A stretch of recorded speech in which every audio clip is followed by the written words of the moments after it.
Hi guys! May bagong loan app, yung pangalan ay Masaya Cash.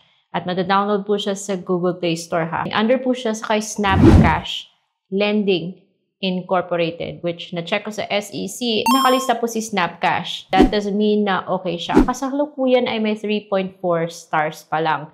At 5 lang yung nag-review sa kanya. Maaari daw siyang magpahiram ng up to 10,000 pesos with no hidden fees. Smooth process daw. Dahil hindi pa masyadong convincing or wala pa ako masyadong naaamoy sa mga nagbigay sa kanya ng comments, sinubukan ko siya para sa inyo. So kung kayo yung nagbabalak pa lang, wag niyo munang i-download. Keep watching.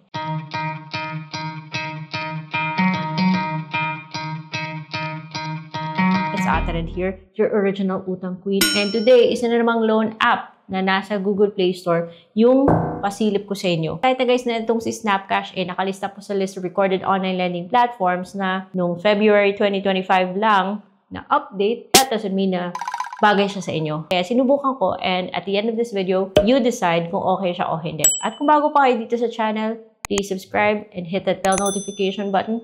Kasi nagtatry po tayo ng iba't ibang loan apps dito para kayo may heads up, para hindi kayo mahuli sa aking mga bagong upload. Sige, bell notification kayo dyan ha. Sinasabi niyang smooth yung application process with no hidden fees. Dapat tandaan natin yan kasi pag hindi yan totoo, di syempre, for advertising yan. I'm gonna come clean. Dalawa po yung number ko because I have an Android phone. I also have an Apple phone. And yung nasa Apple phone ko, yun yung main number ko that I've been using for a long time. Tad na talaga siya sa lahat ng applications, lahat ng spam ng mga iba't ibang loan apps na pupunta doon. And since may mga loan apps po tayo na wala sa App Store, kuha ko ng Android phone. So nakaregister pa rin sa akin yung number ko dito. And it's important information for the whole thing.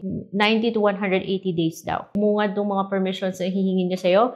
Location, contacts, SMS, camera, and phone settings. And kailangan mong mag-click ng agree. First time I tried this loan app, yung nilagay ko po is yung main number ko na tied up dun sa aking Apple phone or sa aking iPhone. Dahil yun po yung may GCash. Yung number ko dito, wala pong GCash because I am not sure kung pwede ka magkaroon ng dalawang GCash. Nakatanggap naman ako ng OTP, nag-agree ako at nag-click ako ng next. Napadala po siya ng verification code at yung verification code ay nanggagaling sa sender na Easy Loan pero may open and close brackets na Masaya Cash. Nagpaset po siya ng password and this is the funny part because gusto niya numbers lang. Pero parang hindi siya secure dahil tinanggap naman niya yung 111111. So, dyan pa lang parang naaamoy ko na may konting supply tayo dito. Anyways, nagpatuloy pa rin ako. And then humingi po siya ng access to location. Tinanggap niya yung 111111 kung password. And then lumabas na yung maximum na amount na pwede niyang ipautang is 10,000 pesos. And the next steps is mag-fill in ka lang ng information and everything seems normal except for the part na kailangan mong ibigay yung Facebook mo. May asterisk siya, meaning kailangan mo talagang i-provide yan. Naka-phone number, which is not a problem. So, nilagay ko isa kong number. And how long have you own this phone? Akin pa rin to guys. I've had this for 1 year now. Humingi po siya ng 3 contact references. And contact numbers can't be filled repeatedly. So, bawal ulitin. And it will only be used for verification purposes. Kaya piliin ang mabuti kung sino ilalagay nyo doon as contact reference. Next, hihingi po siya ng occupation, monthly income, and pay cycle pero hindi naman masyadong marami yung hinihingi ng information tulad ng ibang mga loan apps sa Kaloka. And optional lang po yung company name. So, I left it blank. Optional na rin yung latest payslip. By the way, guys, hihingi po siya ng kailangan nagsisweldo yung details na gano'n. Anyways, next step. So, hingi po siya ng front and back picture, ng front picture ng ID mo.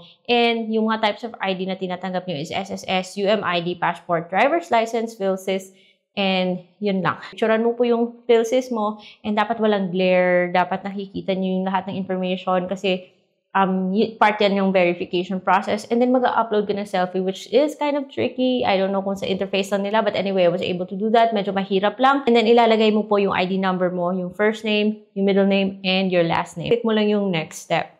Isa lang po yung disbursement method na gusto niya. Ayaw niya ng bank, ayaw niyang ibang disbursement method, GCash lang. And that is why yung main number ko na nasa doon sa iPhone ko, yung nilagay ko dito kasi yun lang yung may GCash. Lumabas na yung offer niya is 10,000 pesos nga, but you can also dial it down to 1,000.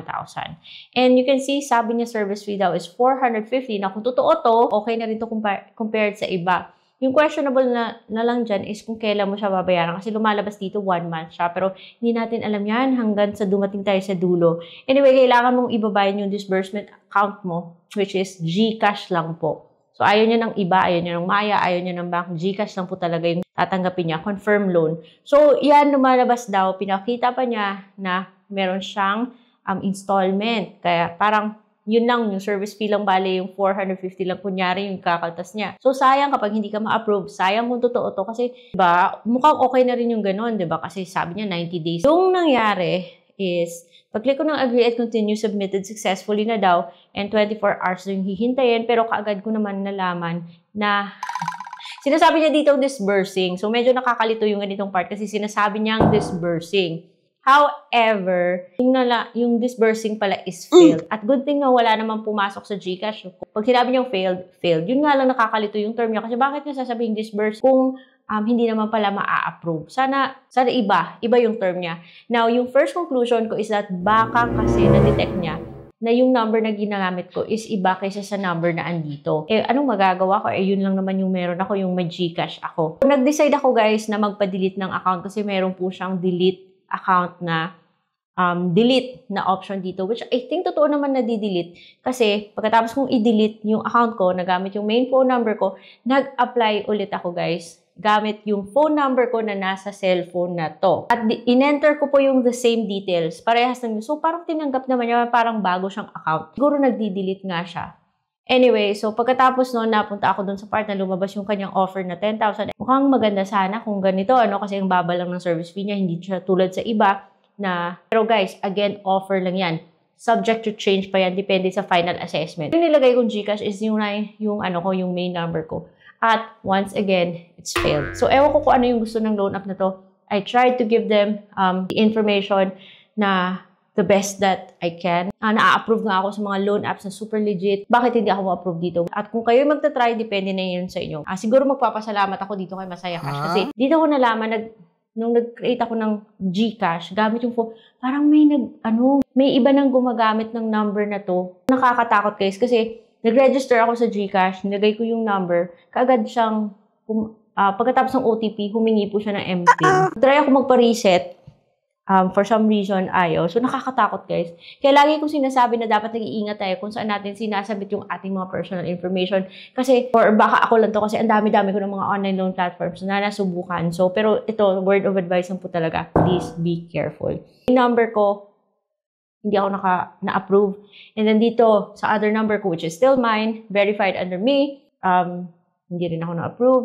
And wait na lang daw ako 7 days para mag-apply ulit. Kaya andito pa rin siya sa phone ko, hindi ko pa siya na-delete kasi susubukan ko siya ulit after 7 days at babalitaan ko kayo. So, sa ngayon, nasa Android lang siya. Kaya ito po yung ginamit ko. Now, you know na kailangan talaga mag-provide ng Facebook dito. At GCash lang po yung tinatanggap niya. Kung meron kayong mga online loan apps na gustong pasilip, let me know in the comment section. I will try my best. Kaya kung hindi pa kayo subscribe dito, subscribe na kayo, guys. Kasi sinisilip natin yung iba't ibang mga online loan platforms dito. At kailangan naka-bell notification kayo, guys. Dahil kayo mahuli kapag ako'y vlog ng mga super legit na mga online loan platforms. Tulad na lang sa mga nasa playlist na to. Yung talaga yung mga listed sa SEC, mga mababa lang yung interest. So, kung hindi kayo pasado dito kay Masaya Cash, which sabi ko, may advice lang ha. Last resort na to, guys, kasi mukha siyang bago. So, last resort na to. Subukan nyo na lang muna yung mga online loan platforms na nasa playlist na to. Kasi baka dun kayo ma-approve. Ito baka bokeh lang dito. So, yun lang for today's video. And I hope you learned something. I will see you on my next vlog.